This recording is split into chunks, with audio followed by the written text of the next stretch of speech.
संभल में मस्जिद समेत 34 मकान पर एक्शन होगा। रज़ाए मुस्तफा मस्जिद के मौलाना को भी नोटिस दिया गया है। वहीं मस्जिद खाली करने के लिए 15 दिन की मोहलत दी गई है। नोटिस के बाद मस्जिद में ताला लगा दिया गया। बालिका की जमीन पर मस्जिद मकान बनने का दावा किया गया है। वाज़ेह है कि 6.5 बीघा जमीन पर गैर कानूनी कब्जे का दावा किया गया है। इंतजामिया के जरिए चंदौसी थाना हल्के का ये पूरा मामला है, जिसमें 4 प्रॉपर्टी डीलर के खिलाफ भी एक्शन होगा। प्रॉपर्टी डीलर्स पर गैर कानूनी प्लॉटिंग का इल्जाम है। संभल जिले के चंदौसी थाना इलाके में बनी रज़ाए मुस्तफा समेत 34 मकान अब बुलडोजर कार्रवाई की जद में आ गए हैं। तहसील प्रशासन ने मस्जिद की इंतजामिया कमेटी और 34 जो अवैध मकानों के मालिक हैं उनको 15 दिन के अंदर मकान खाली करने का नोटिस दिया है। मस्जिद कमेटी ने नोटिस मिलने के बाद मस्जिद पर ताला डाल दिया है और नमाज भी बंद कर दी गई है। अब माना जा रहा है कि 15 दिन बाद तहसील प्रशासन मस्जिद रज़ाए मुस्तफा और 34 मकानों को ध्वस्त करने की कार्रवाई करेगा।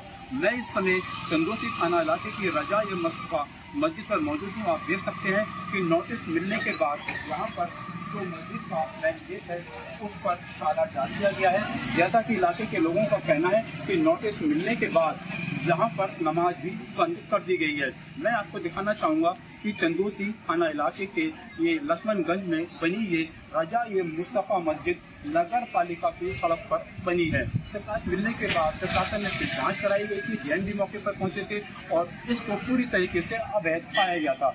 इसके बराबर में ही नगर पालिका की लगभग 6.5 बीघा जमीन है, जिस पर 34 मकानों को भी अवैध पाया गया है। उन सभी को नोटिस दिए गए हैं। बड़ी बात यह है कि नगर पालिका की जमीन पर अवैध तौर पर बनाए गए इन मकानों में कई मकान ऐसे हैं जो पीएम आवास योजना के तहत बनाए गए हैं। अब प्रशासन 34 मकानों समेत मस्जिद को ध्वस्त करने के साथ ही यहाँ पर प्लॉटिंग करने वाले 4 प्रॉपर्टी डीलर के खिलाफ भी कार्रवाई करने की तैयारी में है। सुनील सिंह, मीडिया, संभल। का पैसा कम होने की वजह से उन्होंने वहां जगह खरीदी जहाँ सस्ती थी। अब अगर ये ऐसा मामला था तो उसी टाइम एक्शन लिया था भाई साहब। ये और ऐसा थोड़ी है कि आज जो है खरीद ली और आज बना लिया।